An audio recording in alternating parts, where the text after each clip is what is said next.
Ça y est. Merci. J'aime bien te regarder les yeux fermés. Je te sens respirer. Tu me manques. Toi aussi. Pas tout seul? Hein? Tu parles à qui? La personne? Bah si, tu parles tout seul. C'est un film qui joue sur l'imaginaire. C'est une femme qui imagine des choses.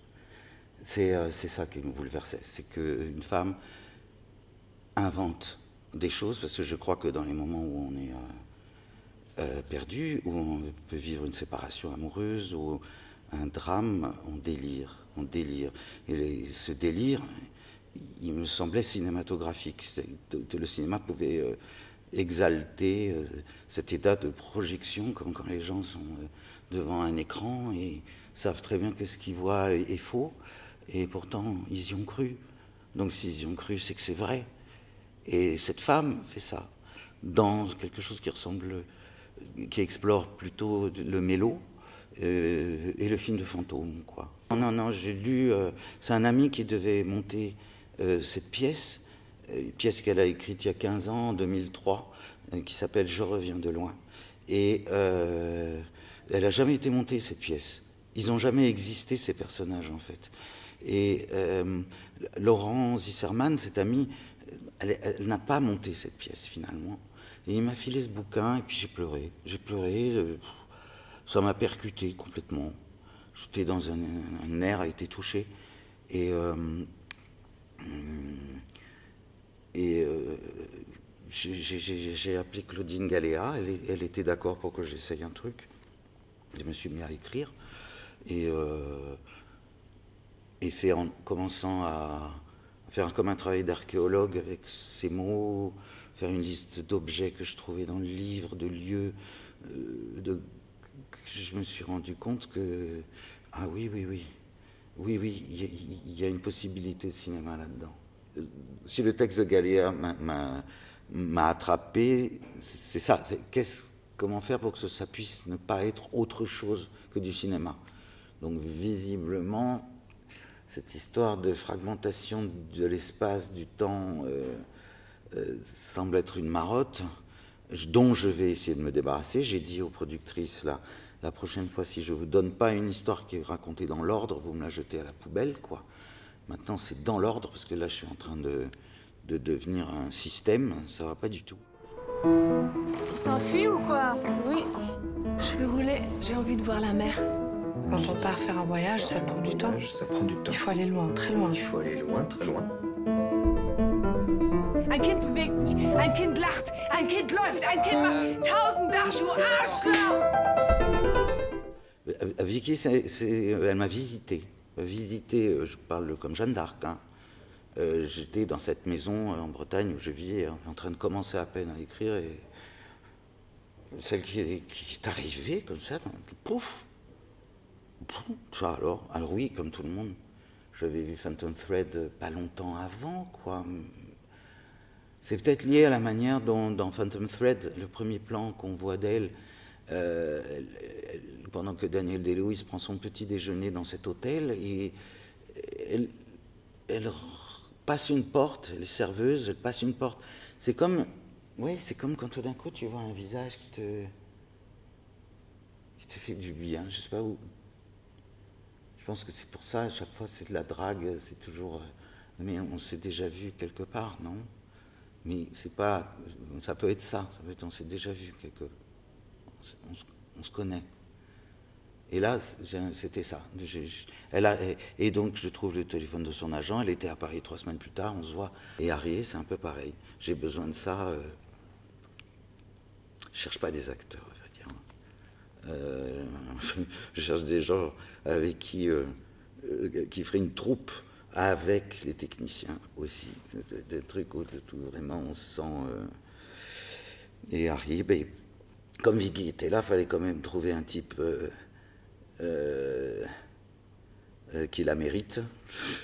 Donc, qu'est-ce qu'elle pouvait trouver à ce type? Et Harriet, ben voilà, je suis allé à l'avant-première d'un film d'Elsa Amiel, qui avait été longtemps mon assistante, et qui avait fait Pearl. Et bien sûr, je regarde le film, mais je regarde comment il est dans la vie, donc je dis, on va boire. manger un truc.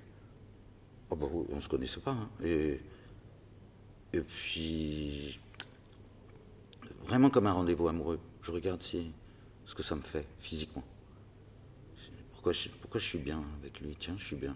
Et pourquoi il me plaît? Pourquoi? Et du coup, je dis, bah, j'ai écrit un truc. Voilà, j'ai écrit un truc. Mais vous allez voir d'autres acteurs? Je dis non. Ah, bah, voilà, c'est tout. Va croire, je suis partie 1 semaine, puis 6 mois, et puis il laissera tomber. T'as foutu le camp, d'accord. Mais t'es où? C'est pas moi qui suis partie. Non! T'as jeté maman! T'as jeté maman! On est quand même plus sur de l'imagination, de la projection, de la et si. Donc, c'est plus tourné vers un futur qui malheureusement n'existera jamais, mais elle projette le temps. Après, j'ai pu me rendre compte techniquement que la chose la plus difficile à faire au cinéma, c'est de séparer, que ce soit clairement qu'un flashback, un souvenir ou une projection peuvent avoir exactement la même valeur. Donc, en fait, je m'en suis servi, du coup. Est-ce que c'est un souvenir ou est-ce que c'est une projection? En fait, c'est pas grave. Les deux marchent. Ouais. Après, voilà, c'était le plus difficile dans ce film, c'est d'avoir des sortes de repères, de réalité, pour que le film soit partageable et que on ait plaisir à être perdu, que les questions ne finissent pas par nous fatiguer, nous épuiser, mais qu'on soit à chaque fois, à un moment donné, un bloc de tragique nu, en fait, qui fait qu'on puisse ensuite repartir dans son délire, dans sa tête à elle. Et avec J'ai dit J, c'est le montage qui recrée une nouvelle écriture. Tu peux recommencer à zéro quelque chose, oui. Oui. Et après, comme on a tourné en 3 parties, parce que la montagne nous y obligeait, il fallait la neige, il fallait le printemps, le dégel, il fallait l'automne. Donc on montait entre, et puis ça te permet de devenir un peu plus spectateur de ce que tu fais. Donc je réagissais à ça, et puis je pouvais me dire, tiens, cette scène qu'on a tournée dans la cuisine avec les enfants et Harriet au petit déjeuner, où oui, il y avait la voix de Vicky en direct, elle était dans une autre pièce, elle parlait à Harriet à travers une oreillette qu'il avait. Pas les enfants, que lui. Et la scène, on l'a montée, c'était ça. Mais après, tu retournes dans la cuisine vide, 6 mois plus tard, et te vient l'envie, tu vois, elle, là, qui imagine ça. Donc, je demande à Vicky, je dis, peut-être tu peux apprendre le texte. Et c'est comme si tu te faisais la scène toute seule dans la cuisine. Et c'est beaucoup plus tard, quand tu montes et que tu fais se frotter ces 2 temps-là, que là tu pleures. Tu pleures parce que c'est horrible. Puisque non, comment ça, ah putain, c'est vrai, elle est seule. Oh, j'avais oublié que ça n'existe pas. Si maman, elle revient, elle reviendra pas. Elle est jolie, votre voiture. Et moi, je fais quoi? La tomate farcie?